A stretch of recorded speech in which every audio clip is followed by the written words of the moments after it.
En los últimos días ha cobrado gran relevancia el tema relacionado con las actividades mineras en la provincia de Patás. Frente a esta problemática, que ha generado diversas opiniones y preocupación social, el día de hoy presentaremos una entrevista exclusiva con un profesional del derecho, quien nos brindará su análisis y perspectiva jurídica sobre este tema. Muy buenos días, mi nombre es Rubiana Sánchez Torres, soy estudiante de la Universidad César Vallejo, Facultad de Derecho. Es un honor para mí conducir esta entrevista y acercarlos a una visión legal que permita entender mejor la situación actual en Patás. Doctor Villanueva, muy buenos días. Agradezco su presencia en este espacio. Tengo un par de preguntas relacionadas con el tema que venimos abordando y me gustaría que pudiera compartir con nosotros su apreciación profesional y su opinión personal al respecto. Sí, adelante con las preguntas. ¿Qué medidas legales y administrativas están obligadas a adoptar las autoridades locales y regionales de Patás ante la expansión de organizaciones criminales vinculadas a la minería ilegal? Bien, muy interesante la pregunta que me hace la señorita Rubiana. En primer lugar, tenemos que entender que el Perú tiene tres formas de gobierno o tiene tres jerarquías, ¿no? Están los gobiernos locales, que incluyen las municipalidades distritales, que son las más pequeñitas, las municipalidades también provinciales.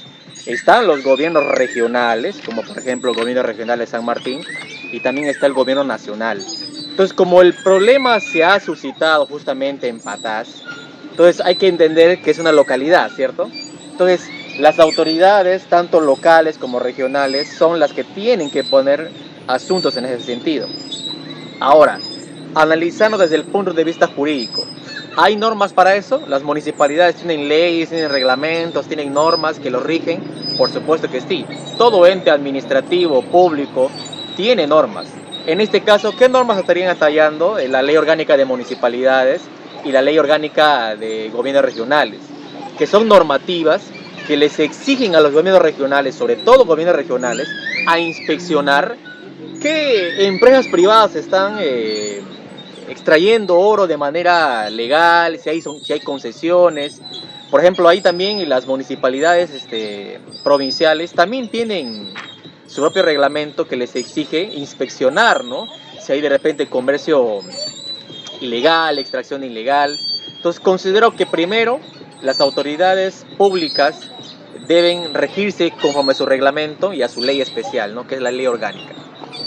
¿Qué consecuencias penales, civiles y administrativas enfrentan los funcionarios públicos que, conociendo hechos delictivos vinculados a la minería ilegal, omiten su deber de intervención en Patás?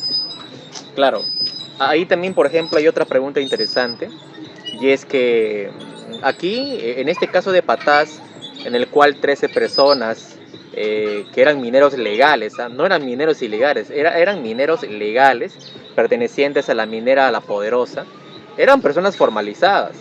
Entonces aquí hay bastante responsabilidad, no solamente penal, también responsabilidad civil y administrativa. Administrativa ya lo expliqué, ¿no? Hay funcionarios públicos, hay trabajadores de los gobiernos regionales, de las municipalidades provinciales, que tienen la obligación de inspeccionar qué está pasando, fiscalizando, supervisando los territorios, las zonas de extracción minera, ¿no? ¿Qué empresas están desarrollando sus actividades? Entonces ahí, por ejemplo, si el funcionario público que está encargado de esa área de supervisar no lo supervisa o no cumple con su rol, entonces ahí podríamos hablar del delito de omisión de actos funcionales, ¿no? Que está en el Código Penal, que está en el, me parece, 377.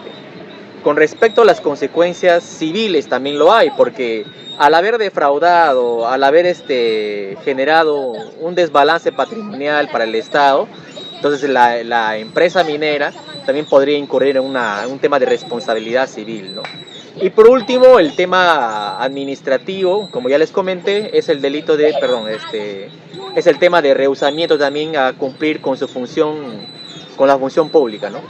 Ahí podría incluso también tallar la ley de servicio civil, ¿no? ¿De qué manera deben pronunciarse e intervenir las autoridades provinciales de Patás para enfrentar y prevenir la violencia vinculada a la minería ilegal? Claro, es todo un trabajo que tiene que realizarse. no solamente las municipalidades, sino que ahí las municipalidades también tienen que utilizar a las unidades del orden, ¿no? Tienen que coordinar con la policía, la fiscalía, tienen que investigar, ¿no? O sea, primero lo que tienen que hacer los entes administrativos y públicos, tienen que manifestarse a la población y explicar qué es realmente lo que ha pasado en este caso de Patás, ¿no? ¿Por qué se ha generado este hecho? ¿Cuál fue el motivo? ¿No? De repente los mineros habían invadido un territorio que no les correspondía, podría darse esa situación.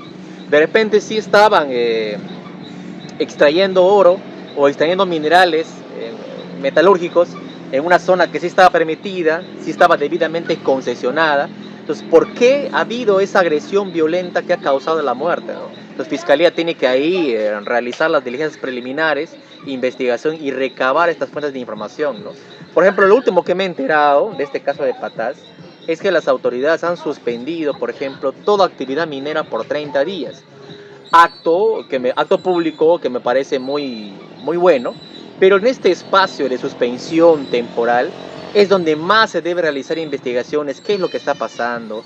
Hay que inspeccionar y verificar cuántas empresas mineras están en la zona extrayendo minerales, extrayendo, por ejemplo, metales, ¿no?